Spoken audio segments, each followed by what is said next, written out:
નમસ્કાર વિદ્યાર્થી મિત્રો, સ્વાગત છે તમારું યુટ્યુબ ચેનલની અંદર. ધોરણ 6 ની અંદર વિજ્ઞાન વિષયમાં જે અલગ અલગ આપણે પાઠના સ્વાધ્યાયપોથીના પ્રશ્નો જવાબ જોઈએ છીએ, જેમાં આજે આપણે 9મો પાઠ આવે છે સજીવો અને તેમની આસપાસ. એ પાઠને લગતા જે કંઈ અલગ અલગ પ્રશ્નોના જવાબો છે આ જોવાના છીએ. વિડીયો અંત સુધી જોજો. વિડીયો ગમે તો લાઈક કરજો, તમારા મિત્રો પણ વિડીયો શેર કરજો. સાથે ચેનલને સબસ્ક્રાઇબ ન કરી તો ચેનલને સબસ્ક્રાઇબ કરી લેજો, જેથી કરી નવા જેટલા વિડીયોઝ મૂકવાના હોય એની નોટિફિકેશન સૌપ્રથમ તમને જોવા મળે.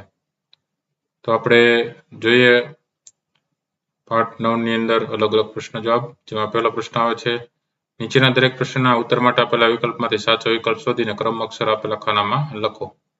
પહેલું છે, પર્વતો પર કઈ વનસ્પતિ ઉગે છે? તો જવાબમાં એ આવશે ઓક, પાઇન ને દેવદાર. બીજું છે, કોને રણનું વાહન કહેવામાં આવે છે? તો ઊંટને રણનું વાહન કહેવાય. તો જવાબમાં બી આવશે ઊંટ. ત્રીજું છે, નીચેના પૈકી કયું દરિયાઈ પ્રાણી છે? તો કરચલો દરિયાઈ પ્રાણી છે. તો જવાબમાં સી આવશે. ચોથું છે, કયું પ્રાણી પાણીમાં તેમજ જમીન પર રહી શકે છે? તો જવાબમાં એ આવશે દેડકો. પાંચમું છે, કયા જળચર પ્રાણીનું શરીર બોટ આકારનું નથી? તો ઓક્ટોપસનું શરીર બોટ આકારનું નથી. તો જવાબમાં એ આવશે. છઠ્ઠું છે, કયા જળચર પ્રાણીને શ્વસન માટે ચૂઈ હોય છે? તો માછલીને ચૂઈ હોય છે. તો જવાબમાં એ આવશે માછલી. સાતમું છે, બર્ફીલો દીપડો એ કયા પ્રદેશનું પ્રાણી છે? તો પર્વતીય પ્રદેશનું પ્રાણી છે. તો જવાબમાં બી આવશે. આઠમું છે, કયું પ્રાણી પર્વતીય વિસ્તારમાં જોવા મળે છે? તો યાક જોવા મળે. તો જવાબમાં સી આવશે. નવમું છે, નીચેના પૈકી કયું સજીવ છે? તો લજામણીનો છોડ એ સજીવ છે.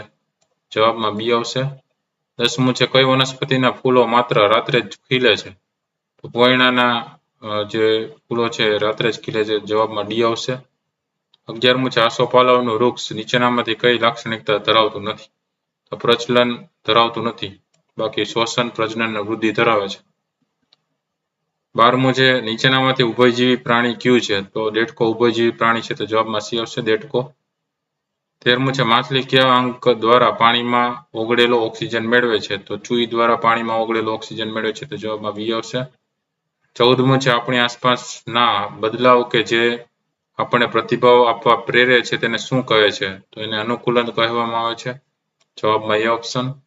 બીજો પ્રશ્ન છે, નીચેના પ્રશ્નોના માત્ર ઉત્તર લખો. જેમાં પહેલું જોઈએ, ઊંચી ટેકરી કે પર્વતો પર જોવા મળતા બે પ્રાણીઓના નામ લખવાના છે. તો જવાબમાં આવશે યાક અને બકરી. બીજું છે, ઓક અને દેવદારના વૃક્ષો કયા પ્રદેશમાં ઉગતી વનસ્પતિ છે? તો એ પર્વતીય પ્રદેશમાં ઉગતી વનસ્પતિ છે. ત્રીજું છે, માછલી શ્વસન માટે ઓક્સિજન ક્યાંથી લે છે? તો પાણીમાં ઓગળેલો ઓક્સિજન છે એ લે છે. ચોથું છે, માછલીનું શ્વસન અંગ કયું છે? તો માછલીનું શ્વસન અંગ ચૂઈ એટલે કે ઝાલર છે.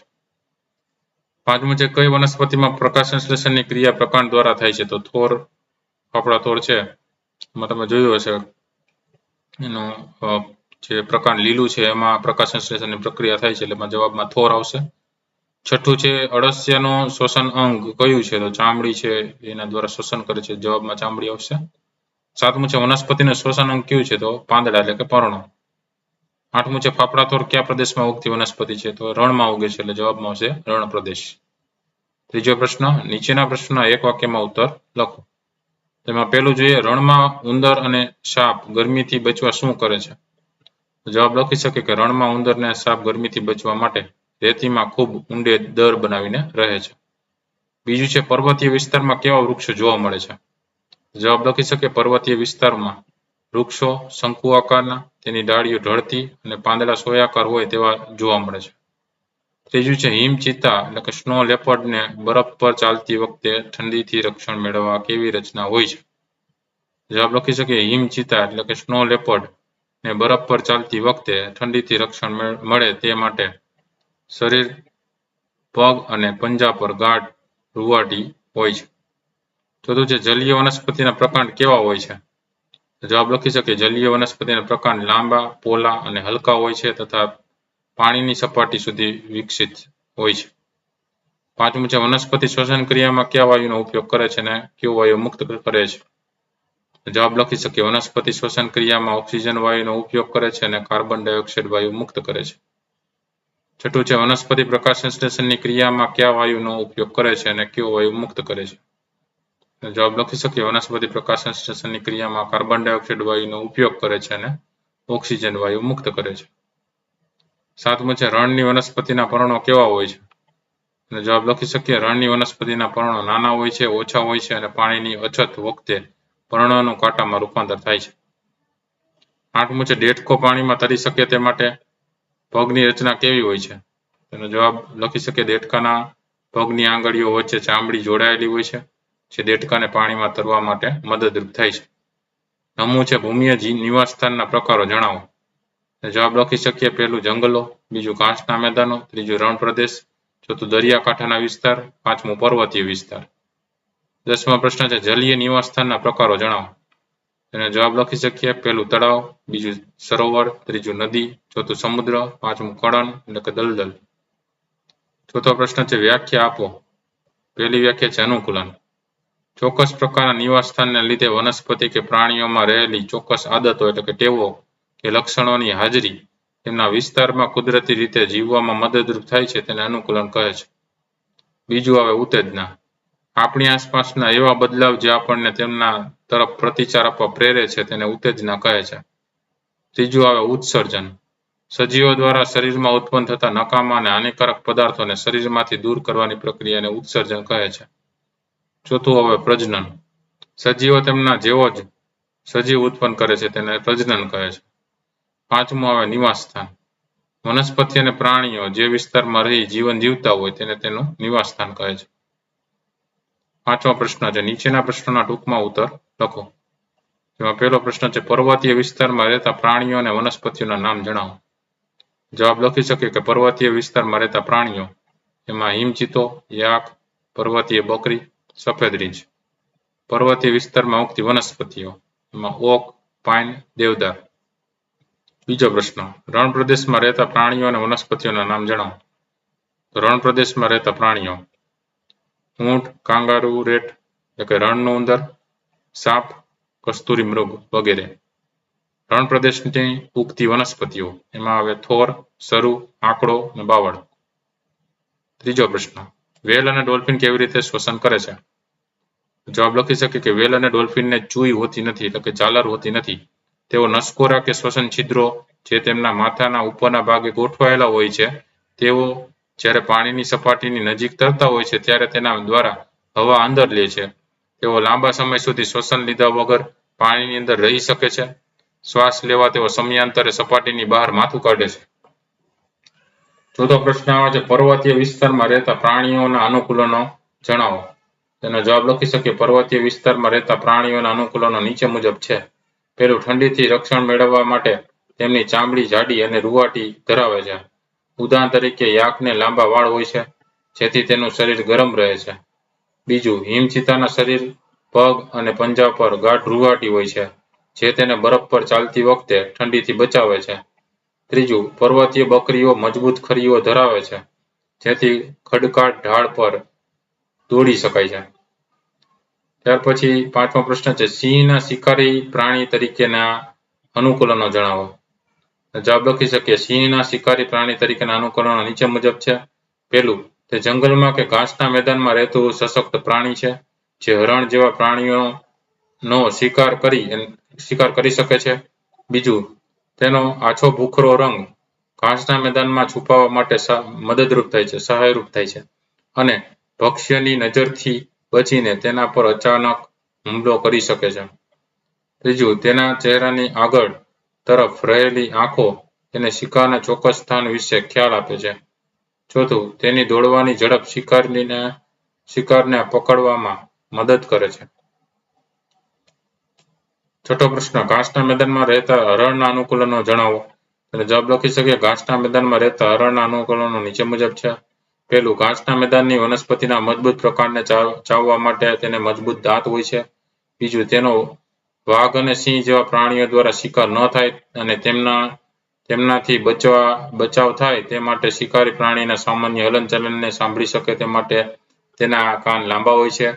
ત્રીજું તેના માથાની બાજુ પર રહેલી આંખો તેને ખતરાની જાણ માટે દરેક દિશામાં જોવા માટે મદદરૂપ થાય છે. ચોથું હરણની ઝડપ તેને શિકારી પ્રાણીથી દૂર ભાગવામાં મદદરૂપ થાય છે. 7મો પ્રશ્ન છે સજીવોના લક્ષણો જણાવો. જવાબ લખી શકીએ પહેલું તેઓની ખોરાકની જરૂર હોય છે. બીજું તે વૃદ્ધિ પામે છે એટલે કે તે જન્મે છે, મોટા થાય છે અને છેવટે મૃત્યુ પામે છે.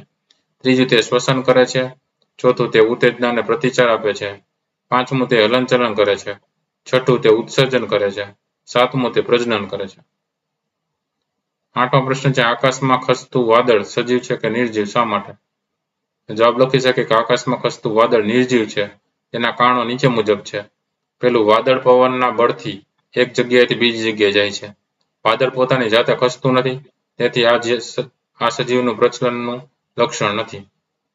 બીજું, વાદળ સજીવના અન્ય લક્ષણો પણ ધરાવતું નથી, જેમ કે વાદળ ખોરાક લેતું નથી, શ્વસન કરતું નથી, વાદળ વૃદ્ધિ પામી યુવાન બનતું નથી કે પ્રજનન કરી બીજું વાદળ ઉત્પન્ન કરી શકતું નથી. નવમો પ્રશ્ન છે બારમાસીનો છોડ સજીવ છે તેમ શા પરથી કહી શકાય?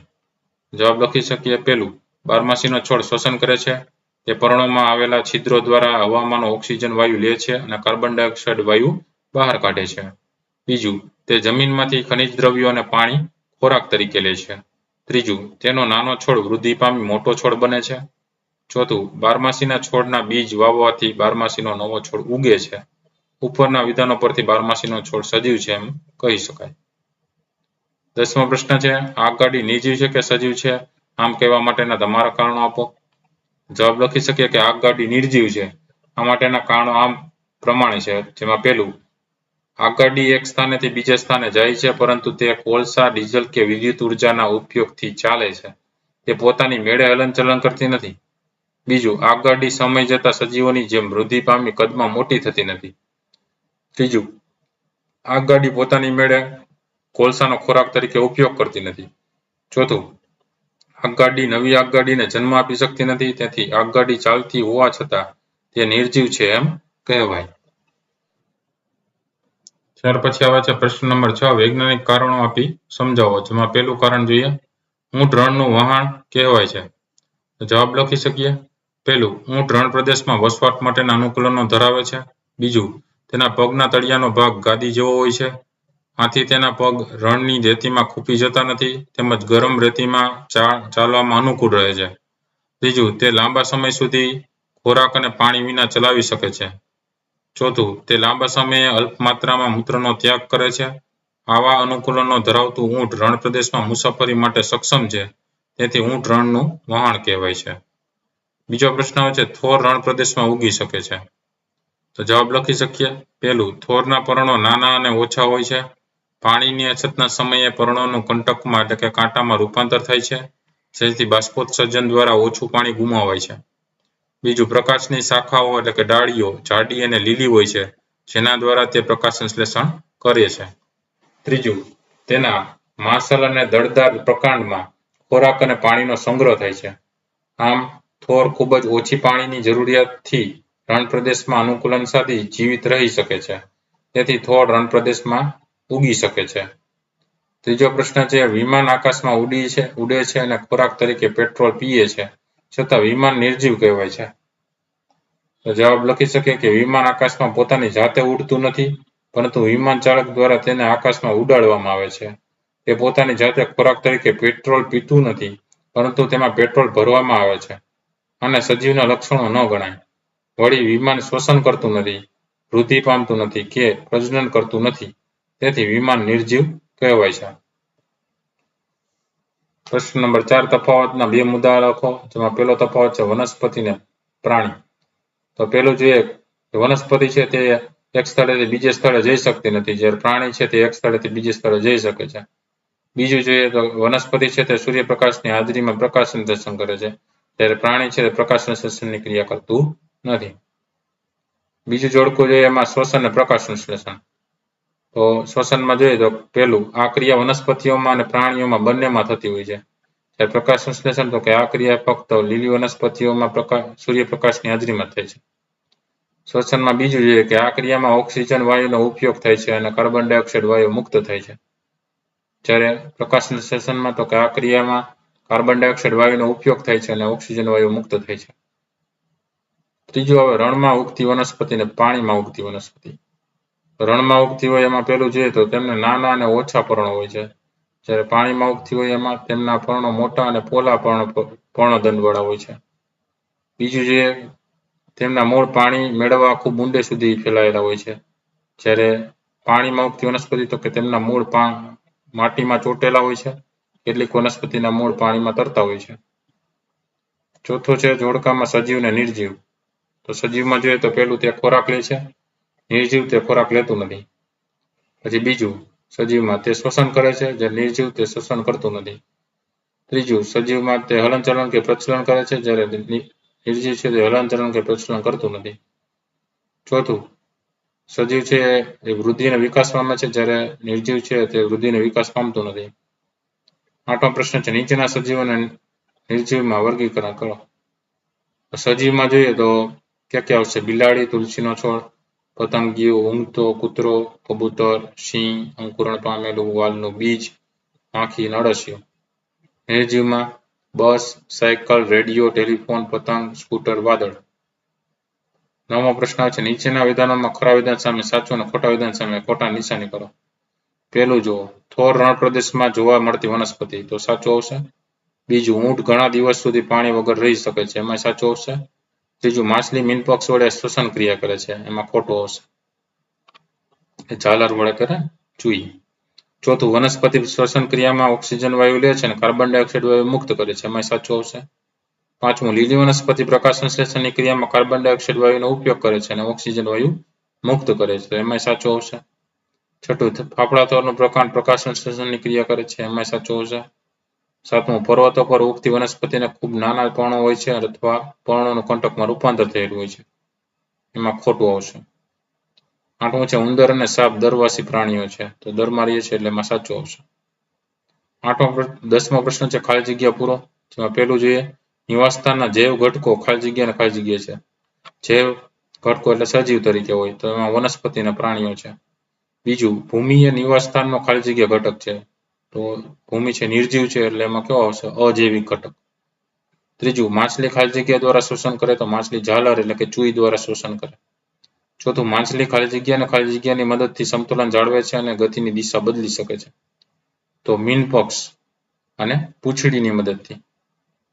5મું, વહેર ખાલી જગ્યા દ્વારા શોષણ કરે છે, તો એમાં આવશે નસકોરા દ્વારા. 6ઠું છે ખાલી જગ્યાના છોડની ડાળીને અડકતા તેના પર્ણો બીડાઈ જાય છે, તો લજામણીનો છોડ આવશે. 7મું છે પાણી અને હવા એ નિવાસસ્થાનના ખાલી જગ્યા ઘટકો છે, તો જવાબમાં કેવો આવશે? અજૈવિક ઘટકો. 11મો પ્રશ્ન આવે છે જોડકા જોડો. તો પેલો એમાં જોડકું છે વિભાગોની સામે વિભાગ બ જોડતો જઈએ. પેલું છે રણ પ્રદેશ, એમાં ડી આવશે ઊંટ ને કાંગારૂ.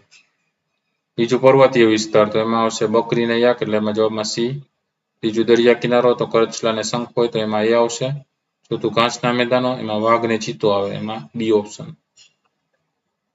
બીજા પ્રશ્ન છે એમાં વિભાગ એ માં સજીવ આપ્યું છે, વિભાગ બી માં શ્વસન અંગ આપ્યું છે. તો સજીવ તરીકે પેલું માછલી, તો એમાં શ્વસન અંગ છે ચૂઈ, તો પેલામાં બી. બીજું અળસિયું ચામડી દ્વારા કરે, તો બીજામાં ડી. ત્રીજું વનસ્પતિ પાંદડા દ્વારા કરે, તો ત્રીજામાં એ પર્ણ. ચોથું વેલ છે એ નસકોરા દ્વારા કરે છે શ્વસન, તો ચોથામાં ઈ. 12મો પ્રશ્ન, નીચેના પ્રશ્નના મુદ્દાસર ઉત્તર લખો. જેમાં પહેલો પ્રશ્ન છે ઊંટના રણવાસી પ્રાણી તરીકેના અનુકૂલનો જણાવો. તો પહેલું જોઈએ કે ઊંટના પગ લાંબા અને પગના તળિયા પહોળા હોય છે, જે તેના શરીરને રણની રેતીની ગરમીથી બચાવે છે. વળી તેના પગના તળિયે ગાદી હોય છે, જેથી તે રેતી પર સરળતાથી ચાલી શકે છે.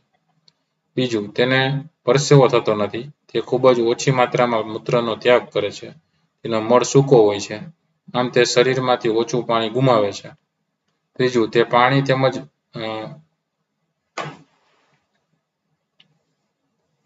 પાણી વિના લાંબો સમય ચલાવી શકે છે.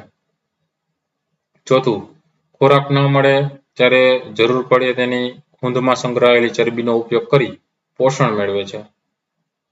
આ કારણે ઊંટ લાંબો સમય ભૂખ્યું રહે તો તેની ખૂંદનું કદ ઘટે છે. ખૂંદ હોય એ નાની થતી જાય, ખૂંદનું કદ ઘટે.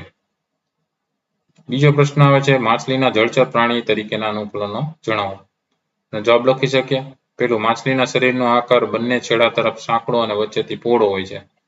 આવા હોડી જેવા આકારને ધારા રેખીય એટલે કે સુરેખીય આકાર કહે છે. આવા આકારને લીધે માછલીને પાણીમાં તરતી વખતે ગતિનો અવરોધ ઓછો થાય છે અને સરળતાથી પાણીમાં તરી શકે છે. બીજું, તેના શરીર પર ચીકણા ભીંગડા હોય છે. જેને લીધે પાણીથી રક્ષણ મળે છે. ત્રીજું, તે પાણીમાં ઓગળેલો ઓક્સિજન ગ્રહણ કરી શકે તે માટે તેને ઝાલર એટલે કે ચૂઈ શ્વસન અંગ તરીકે હોય છે. તમે જોઈ શકો છો આકૃતિ આપી છે બરાબર. આંખ, ભીંગડા, પુષ્ટ મીનપક્ષ ઉપરનું અને વક્ષ મીનપક્ષ નીચેનું, પાછળ પૂંછડી, સાઈડનો મીનપક્ષ છે, ઝાલર ફાટ એટલે કે ચૂઈ છે જે શ્વસન માટે હોય છે. ચોથો મુદ્દો એમાં જવાબમાં તેને તરવા માટે, દિશા બદલવા તથા પાણીમાં સંતુલન જાળવવા માટે ચપટા મીનપક્ષો અને પૂંછડી હોય છે. ત્રીજો પ્રશ્ન છે, રણ પ્રદેશમાં ઉગતી વનસ્પતિઓના અનુકૂલનો જણાવો. તો પેલું, તેમનું મૂળ તંત્ર સુવિકસિત હોય છે અને જમીનમાં ઊંડે સુધી વિસ્તરેલું છે, જેથી ઊંડેથી પાણી શોષી શકે છે. બીજું, પ્રકાંડ અને પર્ણોનો વિસ્તાર ઓછો હોય છે.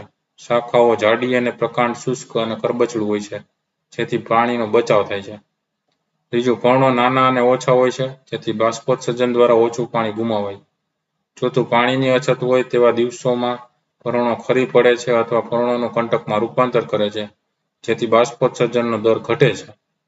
પાંચમું, કેટલીક વનસ્પતિઓના પ્રકાંડ જાડા, દળદાર, મીણયુક્ત સ્તરથી આવૃત અને લીલા હોય છે, જેમાં ખોરાક અને પાણીનો સંગ્રહ થાય છે. લીલું પ્રકાંડ પ્રકાશ સંશ્લેષણનું કાર્ય કરે છે. ચોથો પ્રશ્ન આવે છે, જલીય વનસ્પતિઓના અનુકૂલનો જણાવો.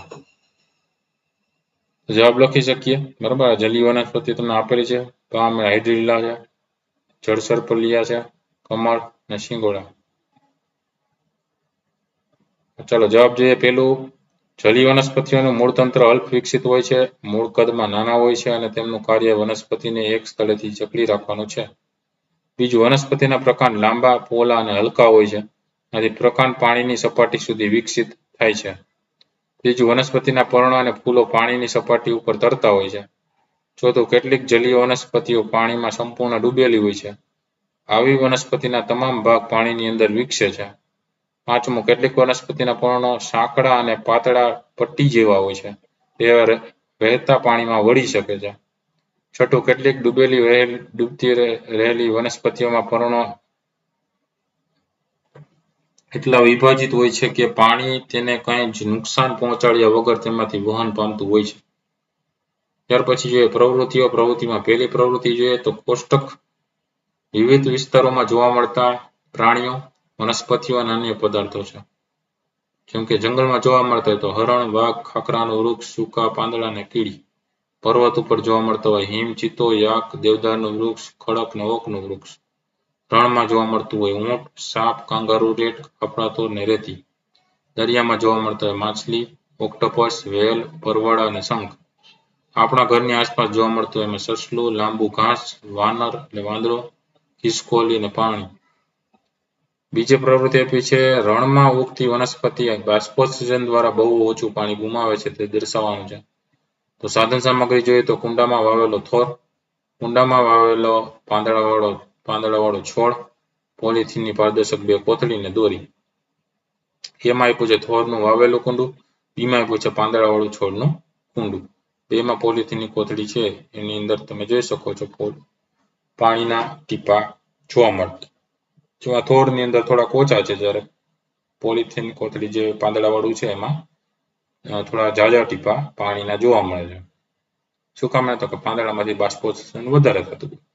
તો પદ્ધતિ જોઈએ, જેમાં પહેલું, થોર વાવેલું કુંડું અને પાંદડાવાળા છોડ વાવેલું કુંડું લો. બીજું, દરેકની પર્ણયુક્ત એટલે પાંદડાયુક્ત એક ડાળી પર પોલિથીનની પારદર્શક કોથળી ઢાંકી દરેકનું મુખ દોરી વડે બરાબર બંધ કરો. ત્રીજું, દરેકનું કુંડાને સૂર્યપ્રકાશમાં મૂકવાનું. ચોથું, થોડાક કલાક પછી બંનેની કોથળીની અંદરની સપાટી જુઓ. કઈ કોથળીમાં પાણીના ટીપા બહુ ઓછા જોવા મળે છે તે તપાસો. તો અવલોકનમાં લખી શકીએ કે બંનેમાંથી થોર વાવેલા કુંડાની પરની કોથળીમાં પાણીના ટીપા છે ઘણા ઓછા પ્રમાણમાં જણાય છે. આપણે નિર્ણય લખી શકીએ કે રણમાં ઉગતી વનસ્પતિ બાષ્પોત્સર્જન દ્વારા બહુ ઓછું પાણી ગુમાવે છે. ત્યાર પછી ત્રીજી પ્રવૃત્તિ છે, વનસ્પતિ ઉત્તેજનાનો પ્રતિચાર આપે છે તે સાબિત કરવું. તો સાધન સામગ્રીમાં શું છે? તો કે કુંડામાં ઉગાડેલો ટટ્ટાર છોડ. આકૃતિ તમે જોઈ શકો છો. છોડનું કુંડું રાખેલું છે, જે બારીએ રાખેલું છે જેથી સૂર્યપ્રકાશ છે એને મળે. જે બાજુથી સૂર્યપ્રકાશ આવે છે એ બાજુ છોડ છે એ આગળ ઉગે છે. એટલે છોડની ઉગવાની ગતિ છે એ પ્રતિચાર આપે છે. અને એ દિશામાં આગળ વધે છે છોડ છે એવું એ નમેલો જોવા મળે છે. તો પદ્ધતિમાં લખી શકીએ પહેલું, ઘરની એક એવી બારી પસંદ કરો જેમાંથી થોડા કલાક માટે સૂર્યપ્રકાશ રૂમમાં આવતો હોય. આ બારીથી થોડે દૂર કુંડામાં ઉગેલો છોડ મૂકો. ત્રીજું, તે છોડને થોડા દિવસ નિયમિત પાણી આપો. ચોથું, હવે છોડ ટટ્ટાર છે કે વળેલો છે તે તપાસો. તો અવલોકન કરતા જણાય છે કે છોડ બારી તરફ પ્રકાશની દિશામાં વળેલો જણાય છે. નિર્ણય લખી શકીએ કે વનસ્પતિ ઉત્તેજનાને પ્રતિચાર આપે છે. ત્યાર પછી ચોથી પ્રવૃત્તિ આપી છે છોડની કલમ વાવીને છોડ ઉગાડવાનો. તો સાધન સામગ્રી શું જોશે? તો કે મહેંદીના છોડની કલમ અને પાણી. પદ્ધતિ લખી શકીએ. પહેલું, મહેંદીના છોડની એક કલમ એટલે કે ત્રાંસી કાપેલી ડાળી લો. બીજું, તેને જમીનની જ માટીમાં વાવો. ત્રીજું, તેને નિયમિત પાણી આપો. ચોથું, થોડા દિવસ પછી તેનું અવલોકન કરો. તો અવલોકન કરતા જણાય છે કે થોડા દિવસ પછી કલમમાંથી છોડ ઉગવાનો શરૂ થાય છે.